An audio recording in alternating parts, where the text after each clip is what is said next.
Matthieu, chapitre 21.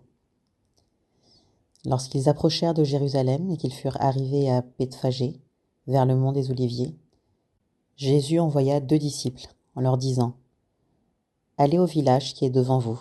Vous y trouverez tout de suite une ânesse attachée et un ânon avec elle. Détachez-les et amenez-les-moi. Si quelqu'un vous dit quelque chose, vous répondrez : Le Seigneur en a besoin. Et à l'instant, il les laissera aller. » Or, ceci arriva afin que s'accomplisse ce que le prophète avait annoncé. Dites à la fille de Sion : Voici ton roi qui vient à toi, plein de douceur, et monté sur un âne, sur un ânon, le petit d'une ânesse. Les disciples allèrent faire ce que Jésus leur avait ordonné. Ils amenèrent l'ânesse et l'ânon, mirent leurs vêtements sur eux, et Jésus s'assit dessus. Une grande foule de gens étendirent leurs vêtements sur le chemin. D'autres coupèrent des branches aux arbres et en jonchèrent la route. Ceux qui précédaient et ceux qui suivaient Jésus criaient : « Hosanna, au fils de David ! Béni soit celui qui vient au nom du Seigneur. Hosanna dans les lieux très hauts. » Lorsqu'il entra dans Jérusalem, toute la ville fut troublée. On disait : « Qui est cet homme ?» La foule répondait : « C'est Jésus, le prophète de Nazareth en Galilée. » Jésus entra dans le temple. Il chassa tous ceux qui vendaient et qui achetaient dans le temple, et il renversa les tables des changeurs de monnaie et les sièges des vendeurs de pigeons. Il leur dit : « Il est écrit : Mon temple sera appelé une maison de prière, mais vous, vous en avez fait une caverne de voleurs. » Des aveugles et des boiteux s'approchèrent de lui, dans le temple, et il les guérit. Mais les chefs des prêtres et les spécialistes de la loi furent indignés à la vue des choses merveilleuses qu'il avait faites, et des enfants qui criaient dans le temple : « Hosanna au fils de David !» Ils lui dirent : « Entends-tu ce qu'ils disent ?» ?»« Oui, leur répondit Jésus. »« N'avez-vous jamais lu ces paroles ? Tu as tiré des louanges de la bouche des enfants et des nourrissons. » Puis il les laissa et sortit de la ville pour aller à Béthanie, où il passa la nuit. Le lendemain matin, en retournant à la ville, il eut faim. Il vit un figuier sur le bord du chemin et s'en approcha, mais il n'y trouva que des feuilles. Il lui dit : « Que jamais plus tu ne portes de fruits. » Le figuier sécha immédiatement. Voyant cela, les disciples furent étonnés et dirent : « Comment ce figuier a-t-il pu devenir immédiatement sec ? » Jésus leur dit alors : « Je vous le dis en vérité, si vous avez de la foi et que vous ne doutez pas, non seulement vous ferez ce qui a été fait à ce figuier, mais même si vous dites à cette montagne : Retire-toi de là et jette-toi dans la mer, cela arrivera.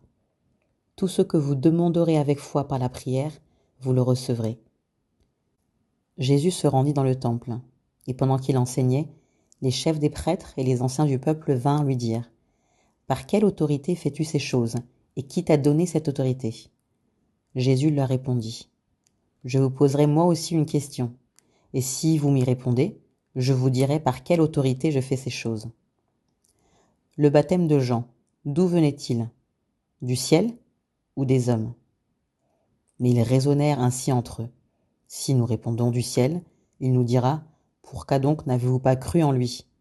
Et si nous répondons des hommes, nous avons à redouter les réactions de la foule, car tous considèrent Jean comme un prophète. Alors ils répondirent à Jésus : Nous ne savons pas. Il leur dit à son tour : Moi non plus, je ne vous dirai pas par quelle autorité je fais ces choses.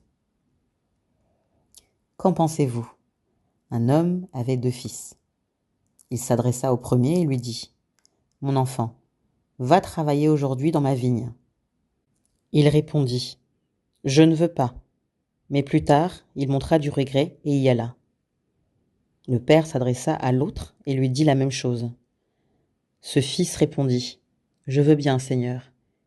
Mais il n'y alla pas. Lequel des 2 a fait la volonté du Père ? Ils répondirent : Le premier. Et Jésus leur dit : Je vous le dis en vérité, les collecteurs d'impôts et les prostituées vous précéderont dans le royaume de Dieu. Car Jean est venu à vous dans la voie de la justice, et vous n'avez pas cru en lui. En revanche, les collecteurs d'impôts et les prostituées ont cru en lui, et vous, qui avez vu cela, vous n'avez pas ensuite montré de regret pour croire en lui. Écoutez une autre parabole. Il y avait un propriétaire qui planta une vigne. Il l'entoura d'une haie, y creusa un pressoir et construisit une tour. Puis il la loua à des vignerons et partit en voyage. Lorsque le temps de la récolte fut arrivé, il envoya ses serviteurs vers les vignerons pour recevoir sa part de récolte. Mais les vignerons s'emparèrent de ses serviteurs, ils battirent l'un, tuèrent l'autre et lapidèrent le troisième. Il envoya encore d'autres serviteurs, en plus grand nombre que les premiers, et les vignerons les traitèrent de la même manière. Enfin, il envoya vers eux son fils, en se disant « Ils auront du respect pour mon fils ». Mais quand les vignerons virent le fils, ils se dirent entre eux « Voilà l'héritier, venez, tuons-le et emparons-nous de son héritage. » Et ils s'emparèrent de lui, le jetèrent hors de la vigne et le tuèrent. Maintenant, lorsque le maître de la vigne viendra, que fera-t-il à ces vignerons ? Ils lui répondirent « Il fera mourir misérablement ces misérables, et il louera les vignes à d'autres vignerons qui lui donneront sa part de récolte au moment voulu. » Jésus leur dit « N'avez-vous jamais lu dans les Écritures, la pierre qu'ont rejetée ceux qui construisaient est devenue la pierre angulaire. C'est l'œuvre du Seigneur, et c'est un prodige à nos yeux. C'est pourquoi je vous le dis, le royaume de Dieu vous sera enlevé et sera donné à un peuple qui en produira les fruits. Celui qui tombera sur cette pierre s'y brisera, et celui sur qui elle tombera sera écrasé. » Après avoir entendu ces paraboles, les chefs des prêtres et les pharisiens comprirent que c'était d'eux que Jésus parlait. Ils cherchaient à l'arrêter, mais ils redoutaient les réactions de la foule, parce qu'elle considérait Jésus comme un prophète.